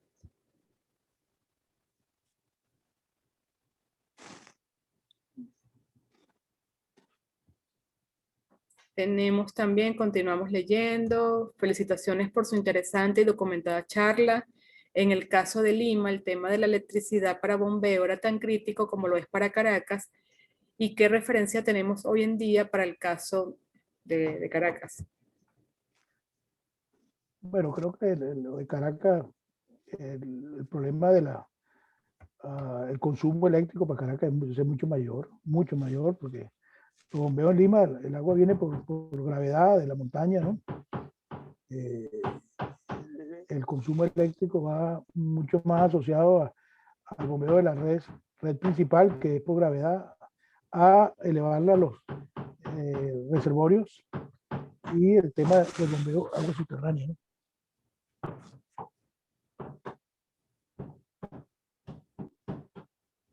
Bueno, ok, voy a seguir. Tenemos nuevamente comentarios. Nos quedan sí ya unos minutos para ir cerrando la conferencia y el profesor pueda dar sus comentarios finales. Yuri Medina, excelente presentación. Gracias por esta excelente charla, muy motivadora experiencia que nos anima a visualizar el futuro posible acá en Venezuela. Edwin Núñez, muy excelente la ponencia. Gracias por su presentación al ingeniero Bell y gracias al profesor Deviana por el enlace a estas excelentes actividades que tenemos pautadas los días lunes. Nos indican el usuario Héctor Silvas. Ingeniero Mejía, ¿qué dirección se le puede hacer llegar el documento de aguas de Trujillo? En Valera está el Centro de Ingenieros del Estado de Trujillo y está la orden. Bueno, aquí está mi correo, ¿no? Aquí lo tienen en la presentación, al final. Con gusto, ¿no? Para mí será un honor poder estudiarlo y ayudarles y hacerme parte de su grupo en alguna medida, ¿no? Gracias. Voy a leer una última pregunta, entonces para ir ya al cierre de esta actividad de Franklin Gallardo. Excelente exposición. ¿Usted recomienda que en Venezuela se privatice nuevamente el servicio de agua potable en cuanto a la operación, tratamiento, mantenimiento y comercialización? Bueno, yo creo que eso siempre es una opción, pero yo no recomendaría ponerse por ese camino porque primero pienso que nadie en su sano juicio se va a meter en ese conundrum. Yo creo que el trabajo nos toca ahora a los venezolanos y al sector público hacer muchas cosas. El sector privado, pues, cuesta, tiene sus beneficios y el beneficio depende del nivel de riesgo que ellos se vayan a asumir. Y yo creo que la situación de Venezuela de tanto riesgo y de tanta precariedad por varios años que me parece que es muy complicado. Tendría que haber un ingreso propio del sector a través de tarifas que soportara a cualquier programa donde el sector privado se entre, ¿no? Yo no creo que privatizar con el financiamiento fiscal sea una opción buena. Eso está súper demostrado en países que han transitado eso, como Chile, ¿no? Hay un trabajo extraordinario de un profesor chileno, Eduardo Engel, que evalúa muy reciente, un libro buenísimo, los beneficios de la privatización en los sectores de infraestructura bajo la experiencia chilena, que si tiene interés me escribe y yo le mando la referencia y el documento, ¿no? Pero no, no, yo no pasaría mucho por eso en este momento.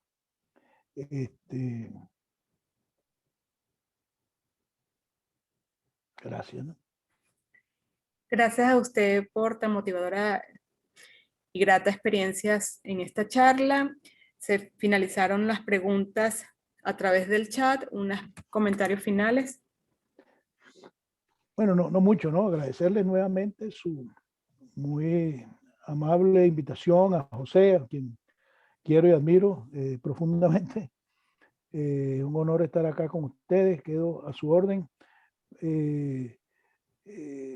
Les dejo aquí los que quieran profundizar en esto, bueno, está la hoja de ruta que hablamos.